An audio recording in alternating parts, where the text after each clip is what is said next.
పూరా లోకల్. పర్యావరణ పరిరక్షణ ప్రతి ఒక్కరి బాధ్యత అని, ఇందులో భాగంగా నేల పునరుద్ధరణకు మొక్కలను పెంచడంతో పాటు వీటిని సంరక్షించుకోవాలని రామగుండం మున్సిపల్ కమిషనర్ శ్రీకాంత్ ప్రజలకు సూచించారు. ఈ మేరకు ప్రపంచ పర్యావరణ దినోత్సవం సందర్భంగా రామగుండం పొల్యూషన్ కంట్రోల్ బోర్డు అధికారి భిక్షపతి ఆధ్వర్యంలో పర్యావరణ పరిరక్షణపై అవగాహన ర్యాలీని నిర్వహించారు. ఈ ర్యాలీని మున్సిపల్ కమిషనర్ శ్రీకాంత్ జెండా ఊపి ప్రారంభించారు. పర్యావరణ సమతుల్యత దెబ్బతినకుండా ఉండడానికి, కరువును తట్టుకోవడం కోసం మొక్కల పెంపకంతో పాటు ఎడారీకరణ, ప్లాస్టిక్ నిషేధం వంటి కార్యక్రమాలను చేపట్టాలని కాలుష్య నియంత్రణ మండలి అధికారి భిక్షపతి అన్నారు. వర్షాలు సమృద్ధిగా పడాలన్నా, పంటలు బాగా పండాలన్నా పర్యావరణాన్ని కాపాడుకోవాలని అధికారులకు సూచించారు.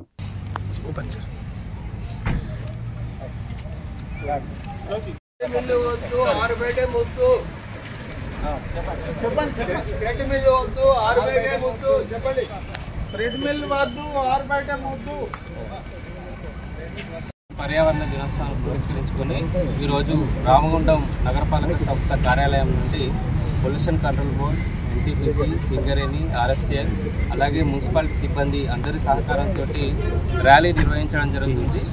పర్యావరణ పరిరక్షణ అనేది ప్రతి ఒక్కరి బాధ్యత. మరి మనం చూస్తూ ఉన్నాం, తీవ్రమైన ఎండలు ఉన్నాయి, లేకపోతే వర్షాలు కూడా అయితే అతివృష్టి లేకపోతే అనావృష్టి ఈ విధంగా జరుగుతుంది.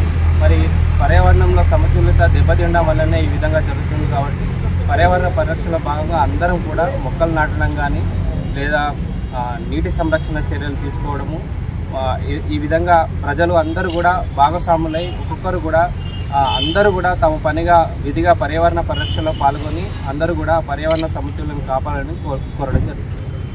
పొల్యూషన్ కంట్రోల్ బోర్డు నుండి గ్రీన్ ర్యాలీని కండక్ట్ చేయడం జరిగింది. ముఖ్య అతిథిగా మున్సిపల్ కమిషనర్ గారిని పిలవడం జరిగింది. ఈ సంవత్సరము థీమ్ ఏంటంటే నేల పునరుద్ధరణ, ఎడారీకరణ జరగకుండా ఉండడం, కరువు నివారించడం, చెట్లను పెంచడం, పంచాయతీ చెట్లను పెంచడం, అడవులను నరకకుండా చూడడం, నీటిని పొదుపు చేయడము, ప్లాస్టిక్ నిషేధించడం ఈ సందర్భంగా చేయడం జరుగుతుంది.